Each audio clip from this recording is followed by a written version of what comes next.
موت کا دن، موت کا دن سب سے سخت دن ہے، سب سے سخت دن ہے۔ موت کس طرح سے آتی ہے پتہ ہے؟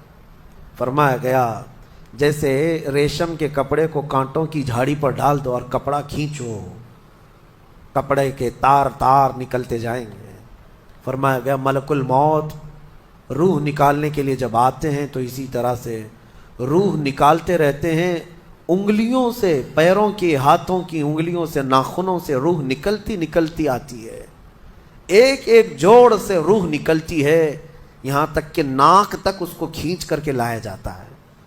اور قرآن میں اللہ فرماتا ہے تم اگر دیکھو گے کہ روح کیسی نکالی جا رہی ہے، یضربون وجوہہم وادبارہم، فرشتے آتے ہیں پیٹھ پر، پیچھے مارتے ہیں، زور زور سے مارتے ہیں اور پیشانیوں پر مارتے ہیں اور یہ کہتے ہیں اے نکل جا روح۔ اللہ فرماتا ہے تم اگر دیکھو گے کہ فرشتے کس طرح روح نکالتے ہیں تو کانپ کر رہ جاؤ گے، مار مار کر کے روح کو نکالا جاتا ہے۔ اور یہ چھوٹا سا وقت نہیں ہے، ادھر جھٹکا لگا ادھر موت ہو گئی، لمبا پروسیس ہے، اس سے جو گزرتا ہے وہی بتا سکتا ہے۔ بعض لوگوں کو ایسا لگتا ہے زہر کھا لیا ابھی موت ہو گئی، سوسائڈ کر لیا ابھی موت ہو گئی۔ موت اتنی آسانی سے نہیں آتی، لمبا پروسیس ہے۔ موت سے پہلے فرشتے آ جاتے ہیں، چاہے تم اچھے آدمی ہو، بیٹھے ہوئے ہو، تم کو بھی اگر موت آنی ہے تو تم پہلے فرشتوں کو دیکھنے لگ جاؤ گے، لیکن بتا نہیں سکتے کسی کو۔ موت سے تھوڑی دیر پہلے فرشتے قریب آ جاتے ہیں، پہلے جماعت فرشتوں کی آتی ہے، پھر ملک الموت آتے ہیں۔ ملک الموت ان فرشتوں کے بیچ آتے ہیں، جیسے ہی یہ مرنے والا آدمی ملک الموت کو دیکھ لیتا ہے پھر اس کے جسم میں کپ کپی طاری ہو جاتی ہے، اور ایسی کپ کپی طاری ہوتی ہے کہ کبھی پیشاب نکل جاتا ہے، کبھی پخانہ نکل جاتا ہے۔ اکثر دیکھنا مرنے والوں کی نجاست نکل جاتی ہے۔ ملک الموت کو وہ بہت قریب سے دیکھتا ہے، اور ان کی دو شکلیں ہیں، ایک بہت بھیانک شکل ہے، اس کو دیکھنا ہی عذاب ہے، اور ایک بہت خوبصورت شکل ہے، ان کو دیکھنا ہی رحمت ہے۔ وہ نیک بندوں کی روح نکالنے کے لیے جب جاتے ہیں تو خوبصورت شکل میں جاتے ہیں، اور جب گنہگاروں کی روح نکالنے جاتے ہیں تو بھیانک شکل میں جاتے ہیں، اور ان کو دیکھتے ہی مرنے والے کا جسم پیلا پڑ جاتا ہے، پیشانی اکھڑ جاتی، آنکھیں پھٹی رہ جاتی، اور پھر خرخرا آنے لگ جاتا ہے، یعنی خرخر کی آواز تیز ہو جاتی ہے۔ وہ بولنا چاہتا ہے اپنے پاس والوں کو لیکن بول نہیں سکتا، بند ہو جاتا ہے۔ یہ وہ وقت ہے جب اس کے توبہ کا دروازہ بھی بند ہو جاتا ہے۔ اب اگر فرشتوں کو دیکھ کر کوئی توبہ بھی کر لیا، ایمان لایا، تو اس کا ایمان قبول نہیں۔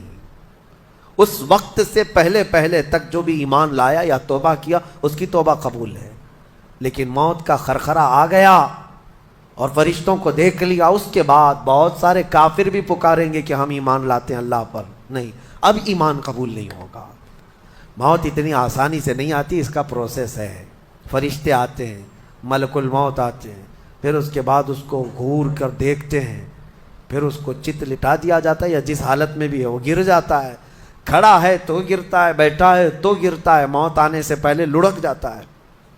یہ ضروری بھی نہیں ہے کہ آج میں اپنے آپ کو سنبھال کر بیٹھا ہوں، اگر میری موت آنی ہے اسی کرسی سے گر جاؤں، اسی جگہ سے ہم گر جائیں گے۔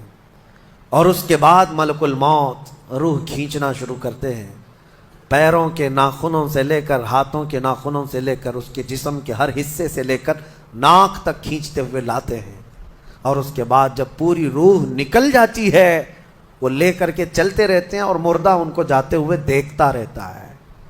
آنکھیں سب سے لاسٹ میں کھلی رہتی، کسی بھی مرنے والے کی آنکھیں بند نہیں رہتی، کھلی رہتی، وہ دیکھتا رہتا ہے۔ اسی لیے حدیث پاک میں ہے جب کسی کی روح نکل جائے تو سب سے پہلے تم اس کی آنکھیں بند کر دو، ہمیں بند کرنا ہوتا ہے، اور اس کے بعد منہ بھی کھلا رہ جاتا ہے، منہ اوپن رہ جاتا ہے، فرمایا گیا منہ کو دبا کر بند کر دو۔ یہ سب نشانیاں ہیں میرے عزیزوں موت کی، سختیوں کی۔ آپ کو پتہ ہے جب رسول کریم صلی اللہ تعالیٰ علیہ وسلم کی وفات آئی، اللہ اکبر، نزع کا عالم اتنا سخت تھا کہ بار بار حضور اکرم صلی اللہ علیہ وسلم کو پورے پانی کے مٹکے انڈیل دیے جا رہے تھے، 3 مٹکے حضور پر انڈیل دیے گئے، موت سے پہلے، اور حضور اس کے بعد تھوڑا آرام محسوس کرتے اور پھر شدت کا بخار. اور وہ آخری وقت تھا جب حضرت فاطمہ آپ کے پاس آئی تھی. حضور نے ان کے کان میں بتا دیا، وہ رونے لگ گئی. کیا کہا تھا؟ حضرت فاطمہ کہتی ہیں حضور نے فرمایا اے فاطمہ اب میں جا رہا ہوں، میرا آخری وقت ہے. پھر ایک دوسرے کان میں ان سے کہا میرے خاندان میں سے سب سے پہلے تم مجھ سے ملنے والی. آج یوم فاطمہ بھی ہے، سیدہ کائنات کا آج یوم وصال ہے، 4 رمضان المبارک. تو رسول کریم صلی اللہ تعالیٰ علیہ وسلم حضرت عائشہ صدیقہ کے سینے سے سر لگا کر لیٹے ہوئے تھے. حضرت عائشہ فرماتی ہیں سنو، مجھے پتہ ہی نہیں تھا. حضور حضرت عائشہ سے زیادہ محبت کرتے تھے، اسی لیے آخر وقت میں حضرت عائشہ کے ہی حجرے میں رہنے لگے، باقی دوسری بیویوں کیا نہیں جاتے. حضرت عائشہ کہتی ہیں میں حضور اکرم صلی اللہ تعالیٰ علیہ وسلم کو کبھی مسواک دے رہی، کبھی پانی کے چھڑکاؤ کر رہی. تھوڑی دیر کے بعد حضور اکرم صلی اللہ تعالیٰ علیہ وسلم لیٹے لیٹے اسی طرح رہ گئے. حضرت عائشہ کہتی ہے میرے سینے پر حضور کا سر تھا، وہ اتنا بھاری ہو گیا مجھے لگتا تھا کہ میری پسلیاں ٹوٹ جائیں گی. یہ حضرت عائشہ کہتی ہیں مجھے ایسا لگتا تھا کہ میری پسلیاں ٹوٹ جائیں گی. ہوا کیا تھا؟ حضرت عائشہ فرماتی ہیں دروازے پر جبرائیل امین آئے، روح نکلنے سے پہلے کی بات ہے. حضرت عائشہ فرماتی ہیں حضور کے پاس جبرائیل آخری بار آئے، وہ غمگین حالت میں آئے یا جس حالت میں ہو. حضرت رسول کریم صلی اللہ علیہ وسلم سے عرض کرنے لگے یا رسول اللہ دروازے پر موت کا فرشتہ کھڑا ہے، آپ کی اجازت چاہتا ہے، اگر آپ اجازت دے دیں تو وہ آئے گا اور آپ کی روح پاک کو اللہ کے حضور لے جائے گا.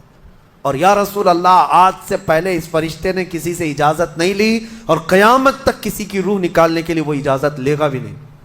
یہ صرف رسول پاک کی خصوصیت تھی. حضور نے فرمایا آنے دو. ملک الموت آئے اور جب حضور کی اجازت سے روح نکالی تو حضرت عائشہ کہتی ہیں اتنا بھاری ہو گیا تھا سر کہ مجھے لگتا تھا کہ میری پسلیاں ٹوٹ جائیں گی سینے کی. اور اس کے بعد حضرت عائشہ فرماتی ہیں میں نے حضور کے سر مبارک کو نیچے کی طرف کیا، مجھے پتہ بھی نہیں تھا کہ حضور کا انتقال ہوا. میں حضور اکرم صلی اللہ علیہ وسلم سے باتیں کرنے میں مصروف تھی، اسی میں حضرت ابو بکر صدیق حجرے میں آئے. پوچھا عائشہ کیا حال ہے حضور کا؟ حضور اکرم صلی اللہ علیہ وسلم کو دیکھا حضرت ابو بکر نے اور پیشانی مبارکہ پر ہاتھ رکھا تو وہ بہت ٹھنڈی تھی. ماتھے کو بوسہ دیا اور ایک آہ بھری اور ایک جملہ کہا تھا یا رسول اللہ ایک بار موت آنی تھی وہ آپ پر آ گئی، اب موت کی سختی اللہ دوبارہ کبھی آپ کو نہیں عطا کرے گا. موت کی سختی کیونکہ حضور کو انہوں نے دیکھا تھا، کئی دنوں سے تکلیف تھی. 13 دن تک حضور پاک صلی اللہ علیہ وسلم کو تکلیف تھی، 13 دن تک.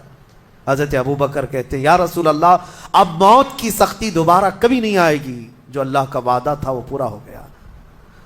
پورا کھل کر کے رو بھی نہیں پا رہے تھے ابو بکر صدیق اور اپنے اندر دبا بھی نہیں پا رہے تھے.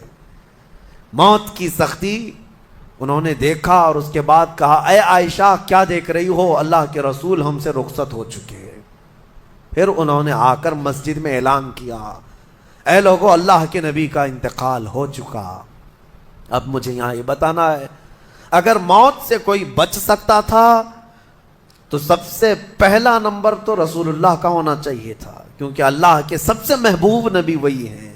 جب رسول پاک صلی اللہ تعالیٰ علیہ وسلم کو بھی موت آئی تو میاں ہمارا اور تمہارا شمار نہیں، چاہے 100 سال زندگی مل جائے لیکن مرنا ضروری ہے. بہرحال یہ باتیں بڑی طویل ہو جائیں گی.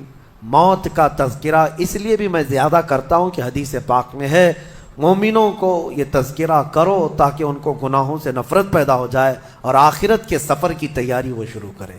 اللہ کریم ہم سب کو دنیاوی خرافات سے محفوظ فرمائے، دنیا کی لذتوں سے اور یہ فانی خرافات میں مبتلا ہو کر آخرت بھولنے سے اللہ ہماری حفاظت فرمائے. مولا کریم جب ہماری موت آنے کو ہو تو ہماری زبانوں پر کلمہ طیبہ جاری فرما دے. رب ذوالجلال موت سے پہلے تیرے حبیب پاک کے چہرے کی زیارت نصیب فرما.